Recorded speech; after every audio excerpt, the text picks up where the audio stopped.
Mesdames et messieurs, bonsoir. Bienvenue sur Go Dakar TV, la télé qui vous amène de l'avant.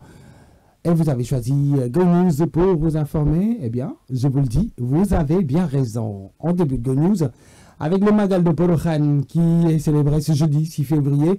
Et c'est un événement religieux unique au Sénégal, car étant la seule dédiée à une femme.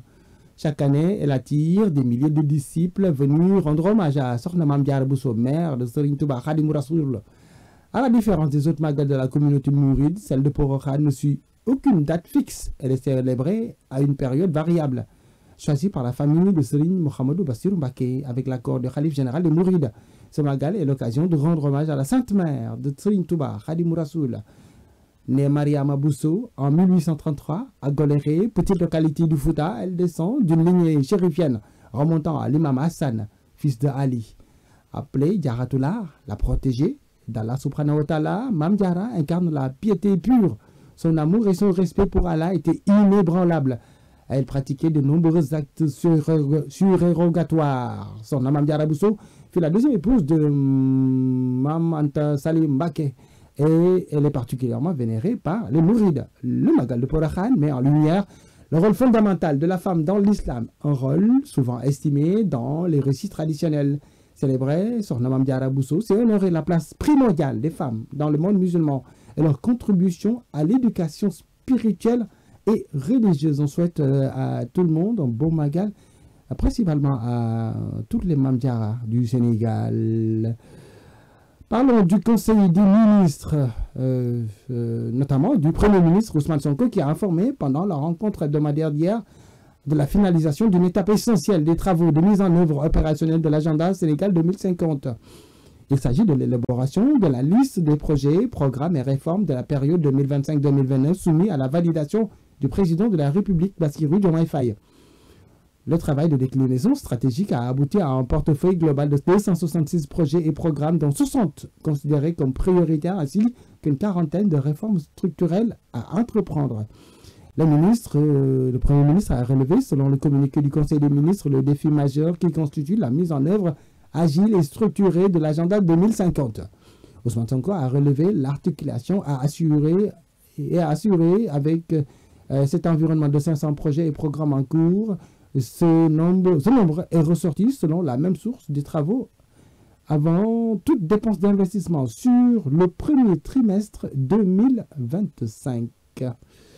On s'intéresse à présent à la Fédération sénégalaise des associations des personnes handicapées par la voix de son président Moussa Thiaré, qui milite pour qu'un quota soit affecté aux personnes handicapées sur les 2000 enseignants devant être recrutés dans le cadre du programme spécial lancé par l'État du Sénégal.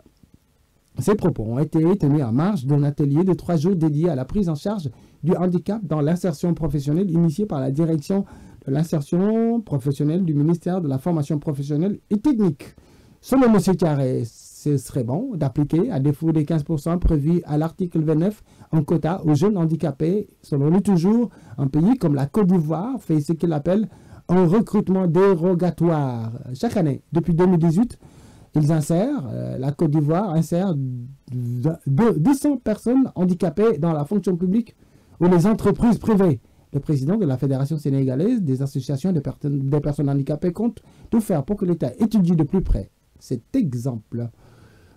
On parle d'autre chose, on parle de l'Assam avec Ansoumana, bien entendu. Donc, on parle de cet avis-là du président de l'association sénégalaise des personnes vivant avec une maladie, avec des maladies mentaux.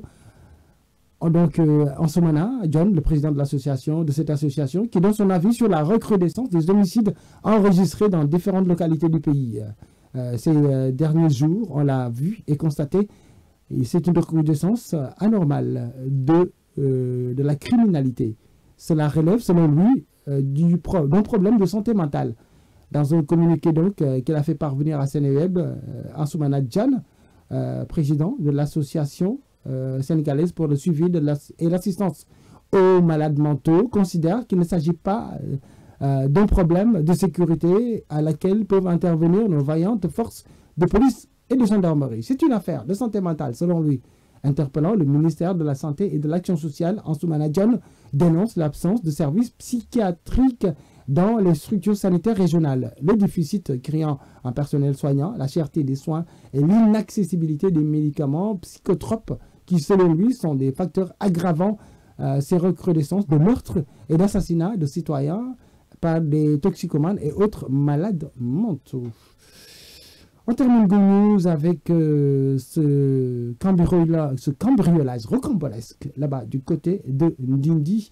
Évidemment, quand des bandits ont fait irruption dans une épicerie, une douzaine de malfaiteurs encagoulés ont forcé la porte de cette épicerie et se sont introduits dans l'établissement. Sur place, ils ont trouvé les gérants et leur ont exigé les clés du coffre-fort avant de vider les caisses. L'un des employés, témoin de la scène, a raconté que les assaillants ont soigneusement évité les caméras de surveillance avant de ligoter les gardiens. L'un de ces gardiens a même reçu un coup de crosse de fusil sur la tête. Les bandits, arrivés à bord d'un 4x4 volé qu'ils ont ensuite abandonné, ont apporté une importante somme d'argent estimée entre 8 et 10 millions de francs CFA. Les habitants des quartiers d'Usine Glace, de Ndindi et de Kersenyan-Diop, à qui on a tendu le micro, ont profité de cette occasion pour déplorer l'insécurité grandissante dans la cité religieuse de Touba. Voilà pour Go News. Merci d'avoir suivi. On se donne rendez-vous demain pour d'autres informations. D'ici là, passez de bons moments avec Go Dakar TV, la nouvelle chaîne digitale du Sénégal.